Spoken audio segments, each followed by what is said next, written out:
Hello. ਹਾਂਜੀ ਵੀਰ ਜੀ।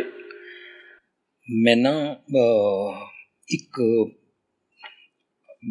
Corona ਦੇ ਕਰਕੇ ਜਿਹੜਾ ਲੋਕਡਾਊਨ ਹੋਇਆ ਹੈ, ਹੋਰ ਇਸ ਲੋਕਡਾਊਨ ਤੋਂ ਜਦੋਂ ਅਸੀਂ ਛੁੱਟ ਵੀ ਜਾਵਾਂਗੇ ਨਾ ਜੀ। ਤਾਂ ਮੈਂ ਉਹ ਆਸਪੈਕਟ ਵਿਚਾਰਨਾ ਚਾਹੁੰਦਾ ਜੋ ਇਸ ਕਰੋਨਾ ਕਰਕੇ ਅਸੀਂ ਪ੍ਰੀਕਾਸ਼ਨਸ ਲੈਂਦੇ ਲੈਂਦੇ ਕਿਧਰੇ ਉਸ ਦੂਜੇ ਪਾਸੇ ਨਾ ਚਲੇ ਜਾਈਏ ਜੀ ਜੀ ਜੀ। ਤੇ ਕੀ ਨੁਕਸਾਨ ਹੋ ਸਕਦਾ ਹੈ। ਬਹੁਤ ਅੱਛਾ ਸੋਚ ਰਹੇ ਹੋ ਵੀਰ ਜੀ। ਠੀਕ ਹੈ, ਇਸ ਤਰ੍ਹਾਂ ਤੁਸੀਂ ਮੇਰੇ ਨਾ ਬਸ ਐਂਗਲ ਨੂੰ ਸਮਝਣ ਦਾ ਯਤਨ ਕਰਨਾ। ਮੇਰੇ ਸਾਹਮਣੇ ਨਾ ਦੋ ਸੀਨ ਆਏ। ਜੀ ਇੱਕ ਸੀਨ ਆਇਆ ਕਿ ਉਸ ਮਨੁੱਖ ਦਾ ਮੈਂ ਨਾਂ ਨਹੀਂ ਲਵਾਂਗਾ, ਉਹਨਾਂ ਦੇ ਫਾਦਰ ਸਾਹਿਬ ਪੂਰੇ ਹੋ ਗਏ ਜੀ। ਔਰ ਉਹ ਅਮਰੀਕਾ ਰਹਿੰਦਾ ਸੀ। ਅੱਛਾ ਜੀ। ਫਾਦਰ ਸਾਹਿਬ ਇੰਡੀਆ ਪੂਰੇ ਹੋਏ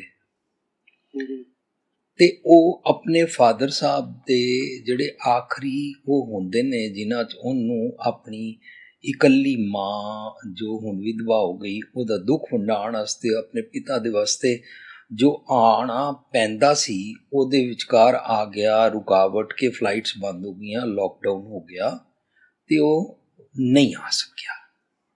ਅੱਛਾ, ਲਾਸਟ ਰਾਈਟਸ ਲਈ ਕਰੋਨਾ ਕਰਕੇ। ਠੀਕ ਹੈ ਜੀ। ਦੂਜਾ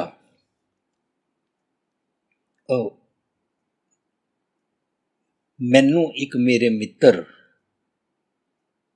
ਮੇਰੇ ਘਰ ਇੱਕ ਦਿਨ ਨਾਰੀਅਲ ਪਾਣੀ ਦੇਣ ਆਏ ਔਰ ਇੱਕ ਦਿਨ ਅੰਬ ਦੇਣ ਆਏ। ਵਾਹ ਜੀ ਵਾਹ। लॉकडाउन ਵਿੱਚ कितना खतरा है पर ਉਹਨਾਂ ਨੇ ਕਿਸ ਪਿਆਰ 'ਚ ਮੇਰੇ ਬਾਰੇ ਸੋਚਿਆ ਔਰ ਦੇਣ ਆਏ। ਇਸ ਕਰਕੇ ਉਹਨਾਂ ਦੀ ਇੰਟੈਂਸ਼ਨਸ ਤੇ ਕੋਈ ਵੀ ਉਹ ਅਸੀਂ ਨੈਗੇਟਿਵ ਨਹੀਂ ਸੋਚ ਸਕਦੇ। ਉਹਨਾਂ ਦੇ ਜਜ਼ਬਾਤ ਜਿਸ ਪਿਆਰ ਨਾਲ ਉਹ ਦੇਣ ਆਏ। ਬਿਲਕੁਲ ਬਿਲਕੁਲ ਪਿਆਰ। ਪਰ ਅਸੀਂ ਪਹਿਲਾਂ ਮਿਲਦੇ ਸੀ ਤਾਂ ਸ਼ੇਕ ਹੈਂਡ ਕਰਦੇ ਸੀ, ਜੱਫੀ ਪਾਉਂਦੇ ਸੀ। ਹੁਣ ਕਰੋਨਾ ਕਰਕੇ ਸਾਨੂੰ ਉਹ ਰੁਕਾਵਟ ਹੋ ਗਈ ਨਾ। ਤਾਂ ਉਹਨਾਂ ਨੇ ਕਾਰ ਵਿੱਚ ਆ ਕੇ ਪੈਸੇਂਜਰ ਵਾਲੀ ਸੀਟ ਤੋਂ ਮੈਨੂੰ ਇੱਕ ਦਿਨ ਨਾਰੀਅਲ ਪਾਣੀ ਦਿੱਤਾ ਔਰ ਇੱਕ ਦਿਨ ਅੰਬ ਪਏ ਨੇ ਇਹ ਲੈ ਲਓ। ਤੇ ਉਹ ਕਾਰ ਤੋਂ ਉਤਰੇ ਨਹੀਂ। ਉਹਨਾਂ ਨੇ ਮੂੰਹ ਤੇ ਮਾਸਕ ਲਗਾਇਆ ਸੀ। ਠੀਕ ਹੈ। ਸੋ ਅਸੀਂ ਸ਼ੇਕ ਹੈਂਡ ਵੀ ਨਹੀਂ ਕੀਤਾ, ਜੱਫੀ ਵੀ ਨਹੀਂ ਪਾਈ, ਉਹ ਉਤਰੇ ਵੀ ਨਹੀਂ। ਉਹਨਾਂ ਦੇ ਨਾ ਉਤਰਨਾ ਔਰ ਮੂੰਹ ਤੇ ਮਾਸਕ ਬੰਨਣਾ ਔਰ ਮੇਰੇ ਨਾਲ ਸ਼ੇਕ ਹੈਂਡ ਨਾ ਕਰਨਾ ਔਰ ਜੱਫੀ ਨਾ ਪਾਣਾ, ਇਸ ਸਾਰੀ ਗੱਲ ਨੂੰ ਮੈਂ ਮਾਈਂਡ ਨਹੀਂ ਕੀਤਾ। ਹੋ ਸਕਦਾ ਕਿ ਉਹਨਾਂ ਨੇ ਮੇਰੇ ਤੇ ਔਰ ਘਰ ਵੀ ਮੇਰੇ ਮੰਮੀ ਬਜ਼ੁਰਗ ਨੇ ਉਹਨਾਂ ਤੇ ਤਰਸ ਖਾ ਕੇ ਕੀਤਾ ਹੋਵੇ ਜਾਂ ਉਹਨਾਂ ਨੇ ਜੋ ਮੈਡੀਕਲ ਸਾਇੰਸ ਕਹਿੰਦੀ ਹੈ ਉਹ ਸਾਰੇ ਨਿਯਮ ਪੂਰੇ ਕੀਤੇ ਹੋਣ। ਆਪਣੇ ਵਾਸਤੇ ਵੀ ਉਹਨਾਂ ਦੇ ਘਰ ਵੀ ਕੋਈ ਬਜ਼ੁਰਗ ਹੋਣਗੇ। ਇਹ ਤੇ ਐਡਵਾਈਜ਼ੇਬਲ ਹੈ ਨਾ। ਬਿਲਕੁਲ। ਪਰ ਮੈਂ ਇਸ ਪੱਖੋਂ ਸੋਚਦਾ ਰਿਹਾ ਕਿ ਕਰੋਨਾ 'ਚ ਲਾਈਫ ਦਾ ਇਹ ਪੱਖ ਵੇਖਿਆ, ਲੋਕੀ ਹੋਰਨਾਂ ਦੇ ਮਰਨੇ ਪਰਨੇ ਤੇ ਜਾਂਦੇ ਸਨ ਜਾਂ ਨਹੀਂ ਜਾਂਦੇ ਸਨ ਬਟ ਹੁਣ ਆਪਣੇ ਮਾਪੇ ਵੇਲੇ ਵੀ ਨਹੀਂ ਜਾ ਸਕਦੇ ਨੇ। ਬਿਲਕੁਲ ਸਿਚੁਏਸ਼ਨ ਐਸੀ ਬਣੀ ਹੋਈ ਹੈ, ਚਾਹੁੰਦਿਆਂ ਹੋਇਆਂ ਵੀ। ਤੇ ਮੈਨੂੰ ਕਿਸੇ ਨੇ ਇਹ ਵੀ ਦੱਸਿਆ ਕਿ ਕਿਸੇ ਦਾ ਪੁੱਤਰ ਆਪਣੀ ਮਾਂ ਦੀ ਕਰੋਨਾ ਦੇ ਕਾਰਨ ਹੋਈ ਡੈਥ ਦੇ ਕਾਰਨ ਉਹ ਉਹਨਾਂ ਦੀ ਡੈਡ ਬੋਡੀ ਨੂੰ ਹੱਥ ਨਹੀਂ ਸੀ ਲਾ ਰਿਹਾ, ਆਖਰੀ ਰਾਈਟਸ ਕਰਨ ਵਾਸਤੇ ਵੀ ਨਹੀਂ ਜਾ ਰਿਹਾ ਸੀ।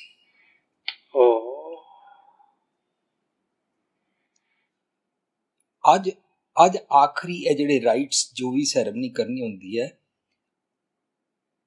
ਉਸ ਵੇਲੇ ਤੇ ਵੀ ਨਹੀਂ ਅਸੀਂ ਜਾਣਦੇ। ਇੱਕ ਐਸਾ ਸਮਾਂ ਆ ਗਿਆ ਕਿ ਲੋਕਡਾਊਨ 'ਚ ਬੰਦੇ ਡਰੇ ਡਰੇ ਬੇਬਸ, ਅਸੀਂ ਸਾਰੇ ਮਨੁੱਖ। ਤਾਂ ਨਾ ਮੈਂ ਇਹ ਸੋਚਿਆ कारां लै लो, सुख आराम लै लो, पैसे सारे लै लो, सब कुछ लै लो, बट दोस्त, परिवारक रिश्ते दा निग, समाज दा, मनुख नाल मनुख दा प्यार दे दिओ। बिल्कुल कई आपने भी जफ्फी पाण तो दूर रिया, हथ मिलाणों भी रह गए ने। मनुख नूं मनुख देखण वास्ते, मिलण वास्ते, मानण वास्ते तरस गया। बिल्कुल Veer ji. And I think it can damage मनुख दी वामथ, प्यार, वंड छकना, मुसीबत वेले हेल्प करन दा जज्बा। जी वीर जी। फर्ज करो ਅਸੀਂ ਇੱਕ ਦੂਜੇ ਦੀ ਹੈਲਪ ਕਰਨਾ ਚਾਹੁੰਦੇ ਹਾਂ, ਸਾਡੇ ਅੰਦਰ ਸੱਚਾ ਪਿਆਰ ਹੈ, ਪਰ ਇਸ ਕਰੋਨਾ ਵਾਇਰਸ ਦੇ ਪ੍ਰੀਕਾਸ਼ਨਸ ਲੈਂਦਿਆਂ ਅਸੀਂ ਇੱਕ ਦੂਜੇ ਦੀ ਹੈਲਪ ਕਰਨਾ ਛੋੜ ਦਾਂਗੇ, ਨਹੀਂ ਜਾਵਾਂਗੇ ਨਾ।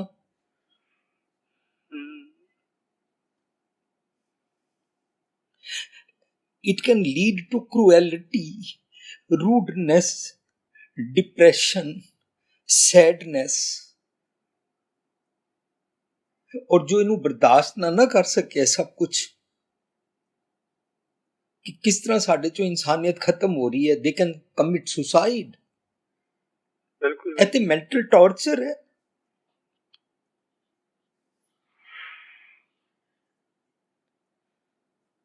ਮੈਂ ਸੁਣਿਆ ਸੀ ਨਾ ਕਿ ਹੈਲੋ ਤੁਸੀਂ ਸੁਣ ਰਹੇ ਹੋ ਨਾ? ਹਾਂਜੀ ਵੀਰ ਜੀ, ਬਿਲਕੁਲ ਸੁਣ ਰਿਹਾ ਜੀ। ਮੈਂ ਸੁਣਿਆ ਸੀ ਵੀ ਆਕਸੀਟੋਸਿਨ ਇੱਕ ਲਵਿੰਗ ਹਾਰਮੋਨ ਹੁੰਦਾ ਹੈ। ਡਾਕਟਰ ਜਾਂ ਮਾਂ ਪਿਓ, ਭੈਣ ਭਰਾ ਜਦੋਂ ਇੱਕ ਦੂਜੇ ਨੂੰ ਟੱਚ ਕਰਦੇ ਸੀ, ਹੱਗ ਕਰਦੇ ਸੀ, ਤਾਂ ਉਹਦੀ ਰੂਹ ਜ਼ਿੰਦਾ ਹੋ ਜਾਂਦੀ ਸੀ ਉਸ ਬਿਮਾਰ ਮਰੀਜ਼ ਦੀ। ਵਾਹ। ਸੋ ਅੱਜ ਇਹ ਖਤਮ। ਬਿਲਕੁਲ ਵੀਰ ਜੀ। ਸਾਰੇ ਮਨੁੱਖਾਂ ਨੂੰ ਮੈਂ ਬੇਨਤੀ ਕਰ ਰਿਹਾ, ਬਿਨਾਂ ਵਿਤਕਰੇ ਤੋਂ, ਬਿਨਾਂ ਸਟੇਟਸ ਤੋਂ, ਬਿਨਾਂ ਜੈਂਡਰ ਡਿਸਕ੍ਰਿਮੀਨੇਸ਼ਨਸ ਤੋਂ, ਬਿਨਾਂ ਕੰਟਰੀ, ਬਿਨਾਂ ਤੇਰ ਮੇਰ ਤੋਂ ਸੋਚੋ ਕਿ ਮਨੁੱਖ ਨੇ ਜੋ ਮਨੁੱਖਤਾ ਕਮਾਈ ਸੀ ਹਜ਼ਾਰਾਂ ਸਾਲਾਂ ਤੋਂ, ਉਸ 'ਚ ਸਮਾਜ, ਪਰਿਵਾਰ, ਬਰਾਦਰੀ, ਮਨੁੱਖੀ ਸਾਂਝ ਦਾ ਕਲਚਰ, ਪਿਆਰ ਮੰਗਦੀਆਂ ਤੇ ਵੰਡਦੀਆਂ ਬਾਹਾਂ, ਗਲਵਕੜੀ ਜੱਫੀ ਪਾਣ ਨੂੰ ਤਰਸਦੀਆਂ। ਉਹ ਨਾਨਕ ਬਾਹ ਲੁਡਾਈ ਹੈ, ਇਸ ਤਾਂ ਬਾਹ ਉਹ ਪੈਦਾ ਹੋਈਆਂ ਸਹੀ। ਬਿਲਕੁਲ ਬਿਲਕੁਲ ਹੋਇਆ ਸੀ ਨਾ ਇਹ ਸਭ ਕੁਝ। ਜੀ ਜੀ, ਇਹ ਅਸੀਂ ਅੱਜ ਤੱਕ ਮਾਣਿਆ ਨਾ। ਹਾਂਜੀ ਹਾਂਜੀ। ਪਰ ਅੱਜ ਮਨੁੱਖ ਡਰ ਗਿਆ, ਮਰਨ ਤੋਂ ਪਹਿਲਾਂ ਮਰ ਗਿਆ। ਪਲੀਜ਼ ਸੋਚੋ, ਜੋ ਮਰਜ਼ੀ ਪੜ੍ਹਨਾ ਪੜ੍ਹੋ, ਸਕੂਲ ਵਾਲਿਓ, ਕਾਲਜ ਵਾਲਿਓ, ਤੁਸੀਂ ਆਪਣਾ ਜੋ ਕਰੀਅਰ ਬਣਾਉਣਾ ਬਣਾਓ, ਕਮਾਈਆਂ ਵਾਲਿਓ, ਤੁਸੀਂ ਜੋ ਕਰਨਾ ਕਰੋ, ਬਟ ਵਾਮਥ ਨੂੰ ਨਾ ਗਵਾਚਣ ਦਿਓ। ਵਾਮਥ ਗਵਾਚਣ ਤੋਂ ਪਹਿਲਾਂ ਇਸ ਨੂੰ ਬਚਾ ਲਓ। ਅਸੀਂ ਸਾਰੇ ਨਾ ਇਸ ਲੋਕਡਾਊਨ 'ਚ ਕਾਲੇ ਪਏ ਹੋਏ ਆ, ਜਲਦੀ ਜਲਦੀ ਬਾਹਰ ਨਿਕਲੀਏ। ਬਿਲਕੁਲ। ਪਰ ਪੁਰਾਣੀ ਰੱਟ ਤੇ ਫਿਰ ਆ ਜਾਵਾਂਗੇ, ਫਿਰ ਉਂਝ ਹੀ ਆਪਣੇ ਕੰਮਾਂ 'ਚ ਮਸਤ, ਆਪਣੀ ਪੜ੍ਹਾਈਆਂ 'ਚ ਮਸਤ, ਆਪਣੇ ਰੂਟੀਨ 'ਚ, ਉਸੀ ਰੈਟ ਰੇਸ ਦੀ ਰੱਟ 'ਚ। ਪਰ ਕੀ ਅਸੀਂ ਸੋਚ ਰਹੇ ਹਾਂ ਕਿ ਜਦੋਂ ਮੈਨੂੰ ਮੇਰੇ ਆਪਣੇ ਮਿਲਣਗੇ, ਮੈਂ ਉਹਨਾਂ ਨੂੰ ਮਿਲਾਂਗਾ ਨਹੀਂ, ਜੱਫੀ ਨਹੀਂ ਪਾਵਾਂਗਾ, ਸ਼ੇਕ ਹੈਂਡ ਨਹੀਂ ਕਰਾਂਗਾ? ਨਹੀਂ ਕਰਾਂਗਾ ਨਾ, ਨੇੜੇ ਵੀ ਨਹੀਂ ਜਾ ਪਾਓਗੇ। ਤੇ ਮੈਨੂੰ ਮੈਡੀਕਲ ਸਾਇੰਸ ਵੀ ਕਹਿ ਰਹੀ ਹੈ ਔਰ ਐਥਿਕਸ ਵੀ ਕਹਿ ਰਹੇ ਨੇ ਕਿ ਤੂੰ ਸੋਸ਼ਲ ਡਿਸਟੈਂਸਿੰਗ ਰੱਖਣੀ ਹੈ। ਹੁਣ ਸੋਸ਼ਲ ਡਿਸਟੈਂਸਿੰਗ ਸਾਨੂੰ ਰੱਖਣੀ ਚਾਹੀਦੀ ਹੈ, ਲੇਕਿਨ ਵਾਟ ਵੀ ਆਰ ਹੈਡਿੰਗ ਫॉर, ਲੋਕੀ ਆਪਣੇ ਮਾਪੇ ਵੇਲੇ ਆਖਰੀ ਰਾਈਟਸ ਦੇ ਵਕਤ ਨਾ ਉਹ ਡੈਡ ਬੋਡੀ ਨੂੰ ਹੈਂਡਲ ਕਰਦੇ ਸਨ ਨਾ, ਭਾਵੇਂ ਕਿਸੇ ਵੀ ਤਰੀਕੇ ਨਾਲ, ਕਿਸੇ ਵੀ ਮਜ਼ਹਬ ਵਾਲੇ। ਤਾਂ ਉਹ ਆਖਰੀ ਟਾਈਮ ਤੇ ਨਾ ਸਾਰੇ ਮਿਲਦੇ ਸਨ, ਰੋ ਪੈਂਦੇ ਸਨ।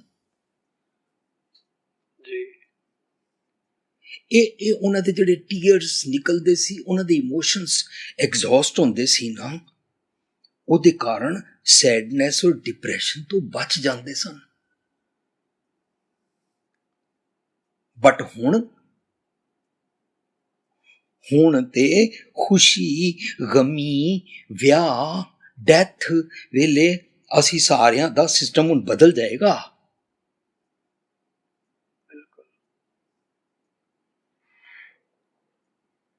ਦੋਸਤ ਨੂੰ ਮਿਲਣ ਵੇਲੇ ਕਤਰਾਵੇਗਾ, ਨਾ ਸ਼ੇਕ ਹੈਂਡ ਕਰੇਗਾ, ਨਾ ਜੱਫੀ ਪਾਏਗਾ, ਨਾ ਮਿਲ ਕੇ ਬੈਠੇਗਾ।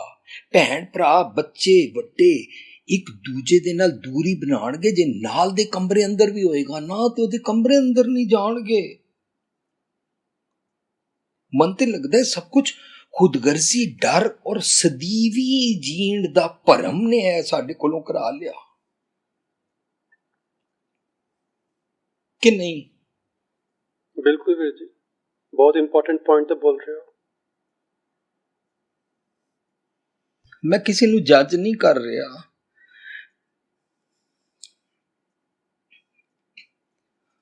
ਪਰ ਫਿਰ ਨਾ ਮੈਂ ਇਹਦਾ ਸੋਲੂਸ਼ਨ ਸੋਚਿਆ ਜੀ ਕਿ ਕਿਸੇ ਤਰ੍ਹਾਂ ਵੀ ਸੋਚੋ ਕਿ ਅਸੀਂ ਕਿਸੇ ਦੇ ਕੰਮ ਕਿਵੇਂ ਆ ਸਕਦੇ ਹਾਂ। ਈਮੇਲ ਕਰੋ, ਫੇਸ ਟਾਈਮ ਕਰੋ, ਕਾਲਸ ਕਰੋ, ਵਾਰਮਥ ਭੇਜੋ, ਕਵਿਤਾ ਬਣਾ ਕੇ ਭੇਜੋ, ਤੈਨੂੰ ਮੈਂ ਮਿਸ ਕਰ ਰਿਹਾ, ਮਿਸ ਕਰਨ ਦੇ ਸੋਹਲੇ ਗਾਵੋ। ਹੁਣ ਸ਼ੇਕਣ ਨਹੀਂ ਹੋ ਸਕਦਾ ਨਾ, ਜੱਫੀ ਨਹੀਂ ਹੋ ਸਕਦੀ ਨਾ, ਨਹੀਂ ਹੋ ਸਕਦਾ, ਕਨੈਕਟ ਤੇ ਰਹਿ ਸਕਦੇ ਆ ਨਾ। ਬਿਲਕੁਲ ਜੀ। ਜਿਸ ਨੂੰ ਨਫ਼ਰਤ ਕਰਦੇ ਸੀ, ਜਿਹਦੀ ਨਿੰਦਾ ਕਰਦੇ ਸੀ, ਜਿਹਨੂੰ ਬਿਗਾਨਾ ਸਮਝਦੇ ਸੀ, ਉਸ ਦੀ ਖੈਰ ਪੁੱਛ ਸਕਦੇ ਆ ਨਾ। ਜੀ ਵਿਛੜਿਆਂ ਨੂੰ ਮਿਲਣੀ ਦੀ ਤਾਂਘ ਭੇਜ ਸਕਦੇ ਆ ਨਾ। ਬਿਲਕੁਲ। ਹੁਣ ਸਰੀਰਕ ਮਿਲ ਪਾਈਏ ਕਿ ਨਾ ਮਿਲ ਪਾਈਏ, ਜਜ਼ਬਾਤ ਭੇਜ ਕੇ ਤਾਂ ਕਨੈਕਟ ਰਹਿ ਸਕਦੇ ਆ ਨਾ ਜੀ। ਕਮਿਊਨਲ ਹੇਟਰਡ ਛੱਡ ਸਕਦੇ ਆ, ਤੇਰ ਮੇਰ ਛੱਡ ਸਕਦੇ ਆ। ਅਸੀਂ ਸਭ ਨੇ ਮਰ ਜਾਣਾ ਹੈ, ਆਪਣੇ ਬਣਾ ਕੇ ਕਿਉਂ ਨਾ ਮਰੀਏ। ਵਿਗਾੜ ਕੇ ਡਿਸਹਾਰਮਨੀ ਨਾਲ ਕਿਉਂ ਮਰੀਏ। ਬਿਲਕੁਲ ਵੀਰ ਜੀ। ਅੱਛਾ, ਜਿਹਨੂੰ ਮਿਲ ਨਹੀਂ ਸਕਦੇ ਅਸੀਂ ਉਹਨੂੰ ਇਹ ਤੇ ਕਹਿ ਸਕਦੇ ਹਾਂ ਕਿ ਤੇਰਾ ਬੱਚਾ ਮੇਰਾ ਬੱਚਾ, ਤੂੰ ਬੱਚੇ ਦੀ ਪਰਵਾਹ ਨਾ ਕਰ, ਘਬਰਾ ਨਹੀਂ, ਅਸੀਂ ਤੇਰੇ ਨਾਲ ਹਾਂ, ਤੇਰਾ ਬੱਚਾ ਸਾਡਾ ਬੱਚਾ ਹੈ। ਕੀ ਬਾਤ ਹੈ, ਬਿਲਕੁਲ ਕਹਿ ਸਕਦੇ ਹਾਂ। ਕਿਸੇ ਦੀ ਮਾਂ ਨੂੰ ਆਪਣੀ ਮਾਂ ਕਹਿ ਸਕਦੇ ਆ ਨਾ। ਬਿਲਕੁਲ ਵੀਰ ਜੀ। ਇਹ ਕਹਿਣ ਵਾਸਤੇ ਤਾਂ ਵਾਰਿਸ ਨਹੀਂ ਨਾ ਚਮੜ ਜਾਏਗਾ, ਇਹਦੇ ਵਾਸਤੇ ਕੋਈ ਤਾਂ ਟੱਚ ਤਾਂ ਨਹੀਂ ਕਰਨਾ ਨਾ। ਬਿਲਕੁਲ ਵੀਰ ਜੀ।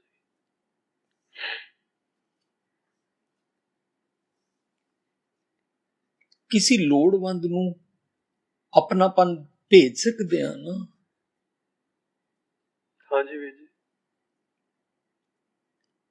ਕੋਈ ਮੈਨੂੰ ਫੋਨ ਕਰੇ ਜਾਂ ਨਾ ਕਰੇ, ਪਹਿਲਾਂ ਆਪ ਕਰ ਲਈਏ, ਇਹ ਤੇ ਕਰ ਸਕਦੇ ਆ ਨਾ। ਕਿ ਮੈਂ ਵੇਟ ਕਰਾਂ, ਉਹਦਾ ਫੋਨ ਨਹੀਂ ਆਇਆ, ਇਹ ਸੋਲੂਸ਼ਨ ਤੇ ਕੀਤੇ ਜਾ ਸਕਦੇ ਨੇ ਨਾ। ਹਾਂਜੀ ਵੀਰ ਜੀ। ਠੀਕ ਹੈ, ਪਹਿਲੇ ਜ਼ਮਾਨੇ 'ਚ ਈਮੇਲ, ਫੋਨ ਔਰ ਇਹ ਵਾਲੇ ਸਾਰੇ ਸਿਸਟਮ ਨਹੀਂ ਸੀ, ਤਾਂ ਚਿੱਠੀਆਂ ਸਨ। ਚਿੱਠੀ ਡਾਕੀਆ ਲੈ ਕੇ ਜਾਂਦਾ ਸੀ, 15-15, 20 ਦਿਨਾਂ ਬਾਅਦ ਜਾਂਦੀ ਸੀ। ਅੱਜ ਡਾਕੀਆ ਵੀ ਨਹੀਂ ਜਾ ਸਕਦਾ, ਚਿੱਠੀ ਦਾ ਸਿਸਟਮ ਵੀ ਨਹੀਂ ਰਿਹਾ, ਤੇ ਇੰਜ ਤੇ ਮੈਸੇਜ ਭੇਜ ਸਕਦੇ ਆ ਨਾ। ਫੋਨ ਹੈ, ਈਮੇਲ ਹੈ, WhatsApp ਹੈ, there are many means। ਭਾਵੇਂ ਸੋਸ਼ਲ ਡਿਸਟੈਂਸਿੰਗ ਦੇ ਸਾਰੇ ਨਿਯਮ ਪੂਰੇ ਕਰੋ, ਪਰ ਤੰਗਦੇ ਹੋਏ ਹਿੱਤੂ ਸੁਭਾਅ ਨਾ ਛੱਡੋ। ਕਿਆ ਬਾਤ ਹੈ, ਬਿਲਕੁਲ ਠੀਕ ਹੈ। ਅਸੀਂ ਉਸ ਜਜ਼ਬਾਤ ਨਾਲ, ਉਸ ਪਿਆਰ ਨਾਲ ਓਵਰਫਲੋ ਤੇ ਕਰ ਸਕਦੇ ਹਾਂ ਨਾ, by sending our sincere loving messages, ਜੋ ਇਨਸਾਨੀਅਤ ਦੀਆਂ ਚੂਲਾਂ ਨੇ, ਜੋ ਇਨਸਾਨੀਅਤ ਦੇ ਜਜ਼ਬੇ ਦੇ ਪਿਆਰ ਦੇ ਥੰਬ ਨੇ, ਜੋ ਉਹਦੀਆਂ ਨੀਹਾਂ ਨੇ, ਉਹ ਤੇ ਕਰ ਸਕਦੇ ਆ ਨਾ। ਬਿਲਕੁਲ ਵੀਰ, ਕਰਨਾ ਹੀ ਚਾਹੀਦਾ।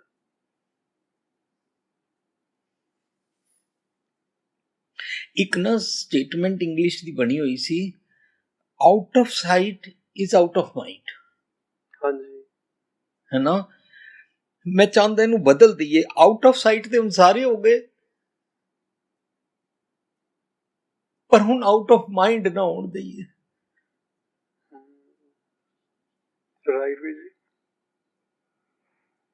ਉਹਨੂੰ ਕਹੀਏ ਤੂੰ ਆਊਟ ਆਫ ਸਾਈਟ ਹੈ, ਪਰ ਮੈਨੂੰ ਤੇਰੀ ਯਾਦ ਆ ਰਹੀ ਹੈ, ਮੈਂ ਤੈਨੂੰ ਮਿਲਣਾ ਚਾਹੁੰਦਾ, ਤੂੰ ਸੁਖੀ ਤੇ ਹੈ ਨਾ, ਤੇਰਾ ਮੈਂ ਖੈਰ ਖੁਆਹ, ਸਰਬੱਤ ਦੀ ਭਲੀ ਮੰਗਦਾ ਵਾਂ, ਮੈਂ ਤੇਰੀ ਵੀ ਮੰਗਦਾ, ਤੂੰ ਸਰਬੱਤ ਚ ਹੀ ਆਂਦਾ ਨਾ। ਰੋਜ਼ ਫੋਨ ਕਰਕੇ ਉਸਦੀ ਸਿਹਤ, ਉਹਦੇ ਟੱਬਰ ਦੀ ਸੁਖ ਸ਼ਾਂਤ ਪੁੱਛ ਸਕਦੇ ਆ ਨਾ, ਉਸਦੇ ਮਨ ਦੀ ਅਵਸਥਾ ਕੀ ਹੈ ਤੇ ਪੁੱਛ ਸਕਦੇ ਆ ਨਾ, ਕਿ ਤੂੰ ਢਹਿੰਦੀਆਂ ਕਲਾ ਚ ਚੜ੍ਹਦੀਆਂ ਕਲਾ ਚ, ਤੇ ਮੈਂ ਤੈਨੂੰ ਚੜ੍ਹਦੀ ਕਲਾ ਵਾਸਤੇ ਤੈਨੂੰ ਮੈਂ ਜੈਕ ਲਗਾ ਸਕਦਾ, ਤੂੰ ਮੇਰੇ ਨਾਲ ਆਪਣੀ ਗੱਲ ਕਰ, ਤੂੰ ਉਦਾਸ ਕਿਉਂ ਹੈ, ਤੈਨੂੰ ਕੀ ਤਕਲੀਫ, ਤੈਨੂੰ ਮੈਂ ਕੀ ਸਾਂਝ ਕਰਾਂ। ਸ਼ੇਕ ਹੈਂਡ ਨਹੀਂ ਨਾ ਕਰ ਸਕਦਾ, ਮਿਲ ਤੇ ਨਹੀਂ ਨਾ ਸਕਦਾ, ਜੱਫੀ ਨਹੀਂ ਨਾ ਪਾ ਸਕਦਾ, ਅਸੀਂ ਮਿਲ ਕੇ ਉੰਨੀ ਬੈਠਾਂਗੇ ਨਾ, ਪਰ ਮੈਂ ਤੇਰਾ ਖੈਰ ਖੁਆ, ਤੇ ਤੂੰ ਆਪਣੀ ਅਵਸਥਾ ਉੱਚੀ ਕਰ।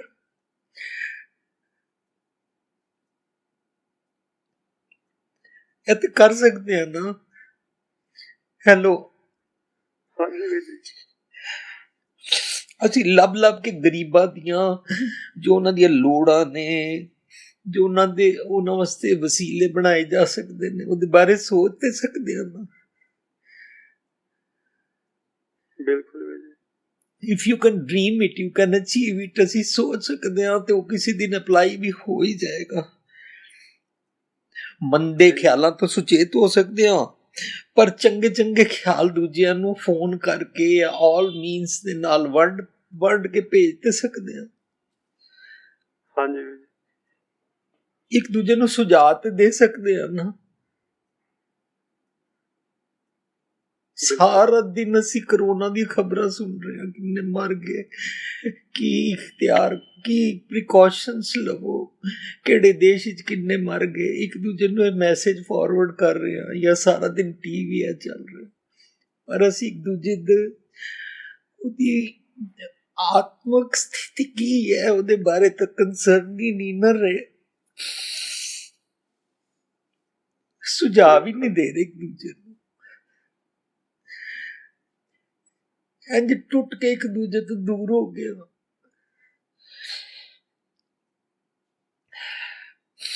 ਮੈਂ ਸੋਚਦਾ ਜਿਹੜੇ ਲੋਕੀ ਕਰਮਾਂ ਕਾਂਡਾਂ 'ਚ ਫਸੇ ਹੋਏ ਨੇ, ਉੱਪਰ ਵਾਲੇ ਰੱਬ ਨੂੰ ਆਵਾਜ਼ਾਂ ਮਾਰੀ ਜਾਂਦੇ ਨੇ, ਉਹਨਾਂ ਨੂੰ ਸਮਝਾਈਏ ਪ੍ਰੈਕਟੀਕਲ ਲਿਵਿੰਗ ਨਾ ਮਨੁੱਖਤਾ 'ਚ ਹੈ, ਮਨੁੱਖਤਾ ਦੇ ਪਿਆਰ ਵਿੱਚ ਹੈ, ਇਹਨੂੰ ਖਤਮ ਨਾ ਹੋਣ ਦਿਓ। ਪਾਠਾਂ 'ਚ ਮੰਤਰਾਂ ਦੇ ਰਟਨ ਵਿੱਚ ਭਵਿੱਖ ਵੱਲ ਦੀਆਂ ਭਵਿਸ਼ਵਾਣੀ ਸੁਣ ਕੇ ਇਹਨਾਂ 'ਚ ਕੁਛ ਨਹੀਂ ਪਿਆ। ਇਹਨਾਂ ਸਭ ਨੂੰ ਕਰਨ ਦੇ ਨਾਲ ਕਰੋਨਾ ਤੋਂ ਨਹੀਂ ਬਚ ਸਕਦੇ। ਮੈਕਸਿਮਮ ਪਰਹੇਜ਼ ਔਰ ਪ੍ਰੋਟੈਕਸ਼ਨ ਖੋਜੀਏ, ਇਜਾਦ ਕਰੀਏ, ਹੋਰ ਜ਼ਿਆਦਾ ਤੋਂ ਜ਼ਿਆਦਾ ਸੋਚੀਏ। ਪਰ ਜਿਸ ਨਾਲ ਕੁੱਟੀ ਸੀ, ਜਿਸ ਦੇ ਨਾਲ ਬੋਲਦੇ ਨਹੀਂ ਸੀ, ਉਹਨੂੰ ਬੋਲ ਕੇ ਮਾਫ ਕਰ ਸਕਦੇ ਹਾਂ। ਉਹਦੀ ਭੰਡੀ ਨਿੰਦਾ ਕਰਨ ਤੋਂ ਖਤਮ ਕਰ ਸਕਦੇ ਹਾਂ। ਉਹਦੇ ਕੋਲੋਂ ਆਪਣੀ ਕਿਸੇ ਵੀ ਗੁਸਤਾਖੀ ਦੀ ਮਾਫੀ ਮੰਗ ਸਕਦੇ ਹਾਂ, ਕਰ ਸਕਦੇ ਹਾਂ ਨਾ। ਹੈ ਹਾਂਜੀ, ਜਿਹੜੇ ਅਸੀਂ ਘਰ ਬੈਠੇ ਫੂਡ ਤੇ ਲੈ ਆਏ, ਪਰ ਫੂਡ ਜਿਸ ਕਿਸਾਨ ਨੇ ਬਣਾਇਆ, ਸਾਡੇ ਵਾਸਤੇ ਗਰੋ ਕੀਤਾ, ਉੱਥੋਂ ਲੈ ਕੇ ਪੈਕੇਜਿੰਗ ਤੋਂ ਲੈ ਕੇ ਟਰਾਂਸਪੋਰਟ ਤੋਂ ਲੈ ਕੇ ਸਾਡੇ ਘਰ ਤੱਕ ਇੱਕ ਬੰਦਾ ਦੇਣ ਆਇਆ, ਉਹਨਾਂ ਸਾਰਿਆਂ ਦੇ ਬਾਰੇ ਸੋਚ ਸਕਦੇ ਹਾਂ ਕਿ ਉਹਨਾਂ ਨੂੰ ਕਰੋਨਾ ਵੀ ਨਾ ਹੋਏ, ਔਰ ਉਹਨਾਂ ਦੇ ਸੁੱਖ ਆਰਾਮ, ਉਹਨਾਂ ਦੇ ਟੱਬਰ, ਉਹਨਾਂ ਦੀ ਇੰਸ਼ੋਰੈਂਸ, ਉਹਨਾਂ ਦੀ ਹੈਲਥ ਦੇ ਬਾਰੇ ਕੀ ਅਸੀਂ ਸੋਚ ਸਕਦੇ ਹਾਂ। ਅਸੀਂ ਤੇ ਕੀ ਸਿਸਟਮ ਨਵੇਂ ਕ੍ਰੀਏਟ ਕਰ ਸਕਦੇ ਹਾਂ, ਤੇ ਕਰ ਸਕਦੇ ਹਾਂ ਨਾ। ਬਿਲਕੁਲ। ਜਿਸ ਕਿਸਾਨ ਦੇ ਗਰੋ ਕੀਤੇ ਹੋਏ ਫੂਡ ਦੇ ਅਸੀਂ ਡਿਪੈਂਡ ਹਾਂ, ਜੇ ਉਹ ਹੀ ਮਰਨ ਲੱਗ ਪਿਆ ਤਾਂ ਅਸੀਂ ਬਚਾਂਗੇ? ਨਹੀਂ ਵੀ, ਬਿਲਕੁਲ। ਅਸੀਂ ਤੇ ਜਾ ਕੇ ਖੇਤੀ ਕਰ ਹੀ ਨਹੀਂ ਰਹੇ। ਬਿਲਕੁਲ ਨਹੀਂ ਕਰ ਰਹੇ, ਸਾਨੂੰ ਆਉਂਦੀ ਨਹੀਂ ਖੇਤੀ ਕਰਨੀ। ਅਸੀਂ ਇਸ ਤਰ੍ਹਾਂ ਤੇ ਕਰ ਸਕਦੇ ਹਾਂ ਵੀ ਮੈਂ ਘੱਟ ਤੋਂ ਘੱਟ ਲਗਜ਼ਰੀ ਤੇ ਡਿਪੈਂਡ ਹੋਵਾਂ, ਘੱਟ ਤੋਂ ਘੱਟ ਮੈਂ ਸੈਲਫਿਸ਼ ਔਰ ਖੁਦਗਰਜ਼ ਹੋਵਾਂ, ਬਲਕਿ ਮਿਲਵਰਤਨ, ਪਿਆਰ, ਤਿਆਗ, ਸੈਕਰੀਫਾਈਸ ਕਰਨਾ ਸਿੱਖਾਂ। ਅਸੀਂ ਸਾਰੇ ਤਾਂ ਘਰ ਸਿਰਫ ਟੀਵੀ ਦੇਖ ਰਹੇ ਹਾਂ, ਫਿਲਮਾਂ ਦੇਖ ਰਹੇ ਹਾਂ, ਡਰਾਮੇ ਦੇਖ ਰਹੇ ਹਾਂ, ਇੱਕ ਦੂਜੇ ਨਾਲ ਲੰਬੀਆਂ ਲੰਬੀਆਂ ਗੱਲਾਂ ਕਰ ਰਹੇ ਹਾਂ, ਰੱਜ ਕੇ ਸੋ ਰਹੇ ਹਾਂ, ਜਾਂ ਦਿਨ ਵਿੱਚ ਐਵੇਂ 2 ਮੀਲਸ ਖਾਂਦੇ ਸੀ, ਹੁਣ 5 ਮੀਲ ਖਾ ਰਹੇ ਹਾਂ, ਵੰਸੋਨੀਆਂ ਡਿਸ਼ਿਸ ਬਣਾ ਬਣਾ ਕੇ ਖਾ ਰਹੇ ਹਾਂ। ਬਿਲਕੁਲ ਖਾ ਰਹੇ। ਮੈਂ ਨਹੀਂ ਕਿਸੇ ਨੂੰ ਮਨਾ ਕਰ ਸਕਦਾ ਕਿ ਨਾ ਖਾਓ,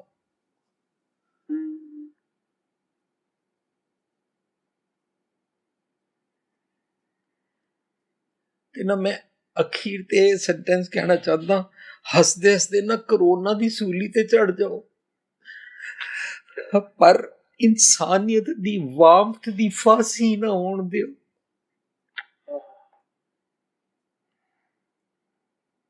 क्या बात है, वैलिड पॉइंट है जी। Can you understand my emotions? हाँ जी वीर जी, कमाल है, वैलिड पॉइंट्स। प्रिकॉशंस लेंदे लेंदे और रूड और सेल्फिश और क्रूअल ही ना हो जाइए। बिल्कुल।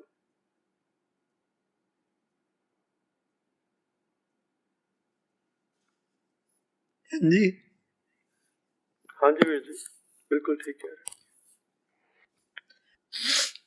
ਇਨਸਾਨੀਅਤ ਨੂੰ ਤੇ ਕਰੋਨਾ ਨਾ ਲੱਗਣ ਦਈਏ। ਇਨਸਾਨਾਂ ਨੂੰ ਲੱਗ ਜਾਏਗਾ, ਉਹਨਾਂ ਦੀ ਬਾਡੀ ਨੂੰ ਲੱਗ ਜਾਏਗਾ, ਉਹਨਾਂ ਦੇ ਸਰੀਰਾਂ ਨੂੰ ਲੱਗ ਜਾਏਗਾ ਤੇ ਗੱਲ ਵੱਖਰੀ ਹੈ, ਪਰ ਇਨਸਾਨੀਅਤ ਭਰੇ ਜਜ਼ਬਾਤ ਭਰੇ ਹਿਰਦਿਆਂ ਨੂੰ ਤੇ ਨਾ ਲੱਗਣ ਦਈਏ। ਉਹਨੂੰ ਤੇ ਬਚਾ ਸਕਦੇ ਆ ਨਾ। ਬਿਲਕੁਲ पूरी कोशिश रहेगी जी।